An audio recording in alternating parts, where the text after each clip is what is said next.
warahmatullahi wabarakatuh.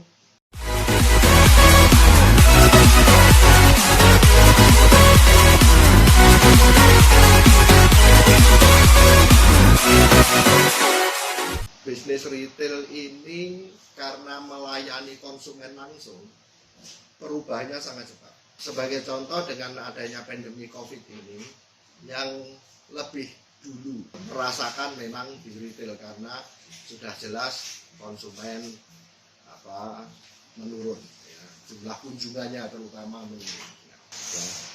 Oke, dalam belajar baca situasi ini, yang pertama harus saya sampaikan adalah mengapa kita harus melalui tahap new normal ini. Ruang publik dibuka itu semata-mata karena pertimbangan ekonomi, bukan karena sudah aman. Karena belum aman inilah tetap di toko-toko harus tetap menggunakan protokol seolah-olah kita masih kondisi PSBB seperti kemarin. Sebab karena kalau tidak diambil langkah ini, tentu masyarakat sendirilah yang akan merasakan dampaknya, terutama retail ya. Retail ini garda terdepan yang melayani konsumen langsung, yang setiap hari selalu berhubungan dengan konsumen. Itu sesuai dengan regulasi pemerintah, dalam hal ini Kementerian Perdagangan melalui surat edaran nomor 12 tahun 2020 tentang pemulihan aktivitas perdagangan untuk dilakukan pada masa pandemi dan seterusnya. Saya perlu menyampaikan ke Bapak Ibu sekalian bahwa namanya regulasi pemerintah kadangkala memang jauh dari apa yang ada di lapangan. Sehingga kita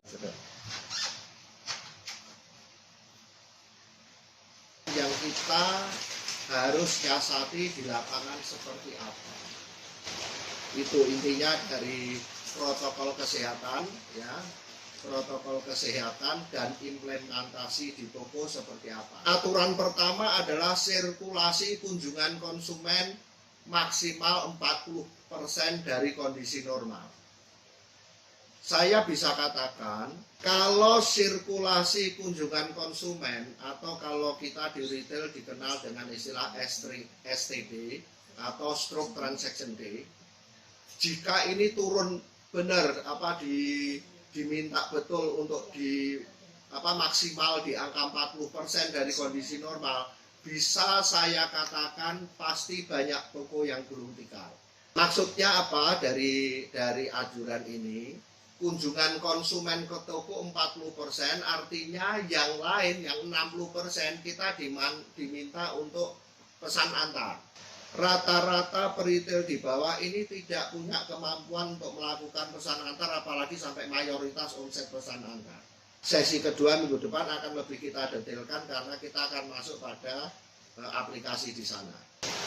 Dan yang ke-10, mengutamakan layanan pesan antar. Ini saya ada tips Bapak Ibu. Jadi untuk toko-toko yang saya dampingi sudah punya data konsumen.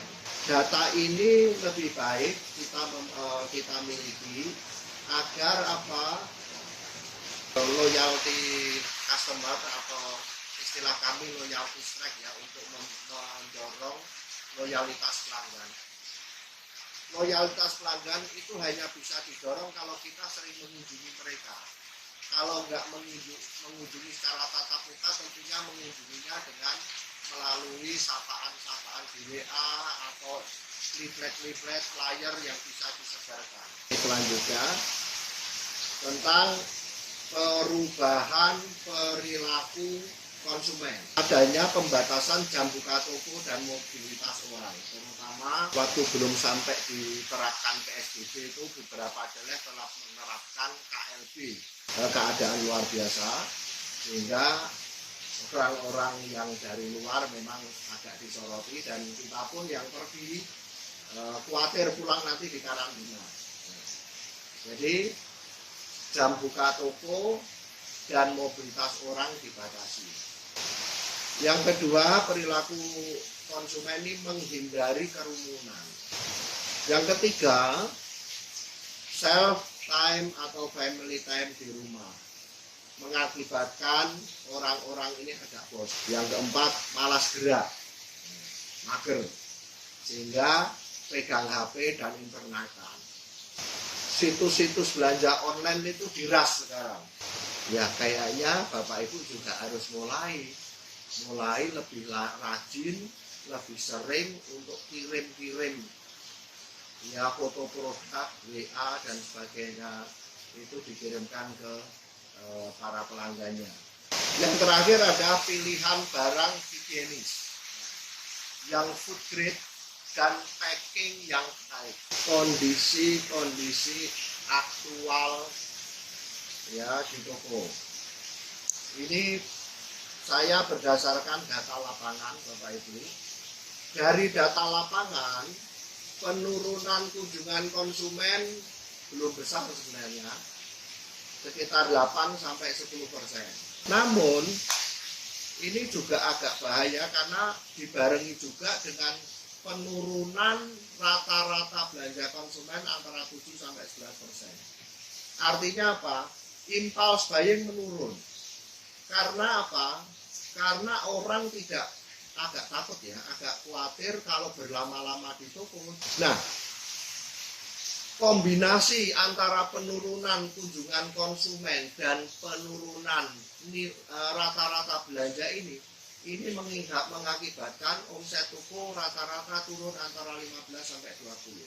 Harus serius melakukan terobosan-terobosan, terutama tadi yang pesan Pak Febri, lakukan penjualan pesan antar. Artinya kita jemput bola. Gross margin pun turun, ya, turun sampai sekitar 2%. Kenapa?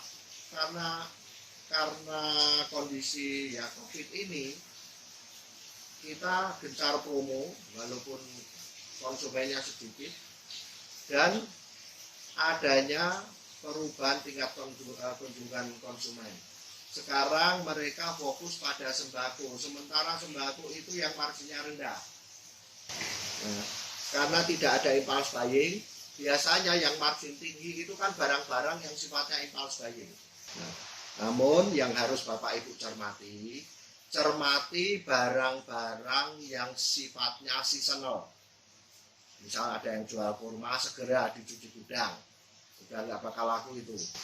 Apalagi produk seasonal, biskuit, segera dilakukan promo.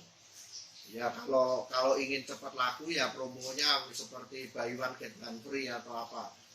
Kayaknya untuk cuci gudang itu promo yang paling baik atau yang paling cepat memang yang branded produk.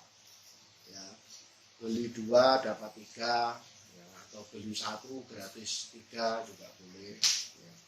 Artinya apa ini? Produk seasonal ini segera dicairkan, jangan ditahan.